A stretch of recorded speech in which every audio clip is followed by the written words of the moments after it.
बिस्मिल्लाहिर्रहमानिर्रहीम। अस्सलाम वालेकुम। रूस के एक कस्बे व्लादिमीर में एवान नाम का एक शरीफ और नेक ताजिर रहता था।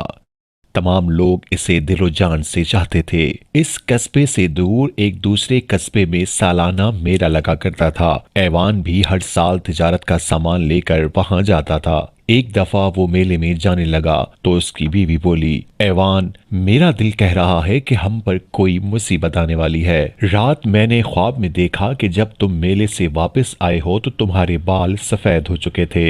मेरी मानो, इस दफा न जाओ। एवान ने हंसकर कहा, ये तो बहुत अच्छा ख्वाब है। मालूम होता है कि इस दफा तिजारत में बहुत नफा होगा। ये कहकर वो गाड़ी में सवार हुआ और चला गया। अभी थोड़ी ही दूर गया था कि रास्ते में एक और सौदागर मिला। वो भी मेले में जा रहा था। दोनों साथ साथ चलने लगे। जब शाम हुई तो एक सिराय में ठहर गए और खाना खाकर एक ही कमरे में सो गए। एवान को सुबह सवेरे जागने की आदत थी। अभी रात की स्याही अच्छी तरह दूर न हुई थी कि वो उठ बैठा और अपने साथी को भी जगाया, मगर ये देखकर उसके औसान खता हो गए कि उसका साथी ताजिर मुर्दा पड़ा है। उसने सोचा कि अगर मैं यहाँ ठहरा तो पुलिस मुझे पकड़ लेगी और नाहक खिंचा खिंचा फिरूंगा। इसने झटपट सामान उठाया और गाड़ी में लाद कर रवाना हो गया। दोपहर के वक्त राह में एक सिराय पड़ी तो वहां ठहर गया, लेकिन अभी मुश्किल से आधा घंटा ही गुजरा होगा कि सराय के सामने एक कार आकर रुकी। उनमें से एक पुलिस अफसर उतरा और उसने एवान से कहा, तुम्हें एक ताजिर के कत्ल के जुर्म में गिरफ्तार किया जाता है। तुम दोनों एक ही कमरे में सोए थे और दरवाजा अंदर से बंद था, लिहाजा तुम ही इसके कातिल हो। ये कहकर उसने एवान की तलाशी ली तो उसके थैले से खून में लुथड़ा हुआ चाकू निकला। एवान बहुत चीखा चिल्लाया, रो रो कर अपनी बेगुनाही का यकीन दिलाया, लेकिन पुलिस अफसर ने एक न सुनी और उसे गिरफ्तार करके थाने ले गया। कुछ अरसे बाद एवान के खिलाफ मुकदमा चला और उसे कत्ल के जुर्म में उम्र कैद की सजा हो गई।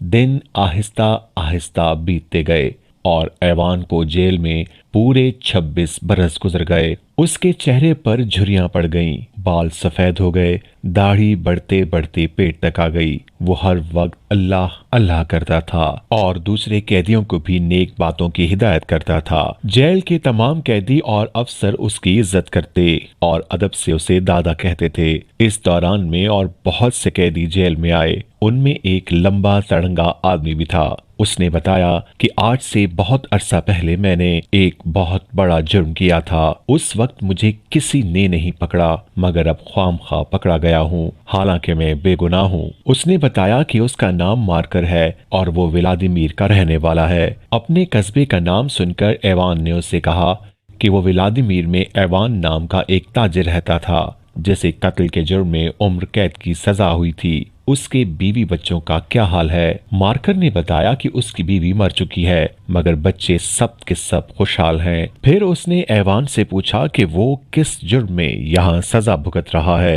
एवान तो खामोश रहा, मगर एक कैदी ने बताया कि किसी आदमी ने एक ताजिर को कत्ल करके खून में लुथड़ा हुआ चाकू एवान के थैले में रख दिया था। उसके जुर्म की सजा इस बेचारे को मिली और अब ये 26 साल से यहाँ कैद है। मार्कर का ये सुनना था कि उसके चेहरे की रंगत ही बदल गई और वो घबरा सा गया। एवान ने सोचा कि दाल में कुछ काला है। उसने मार्कर से पूछा, आपको ताजिर के कत्ल के मुतालिक कुछ इल्म है? मार्कर हंसकर बोला, उसका कातिल तो वही हो सकता है जिसके नीले थैले से चाकू बरामद हुआ था। अब एवान समझ गया कि यही शख्स उस ताजिर का कातिल है, क्योंकि एवान के थैले का रंग नीला ही था। एक रात एवान जेल की दीवार के साथ साथ फिर रहा था कि एक जगह खट खट की आवाज आई। उसने गौर से देखा तो मालूम हुआ कि कोई शख्स दीवार में सुराख कर रहा है। ये मार्कर था।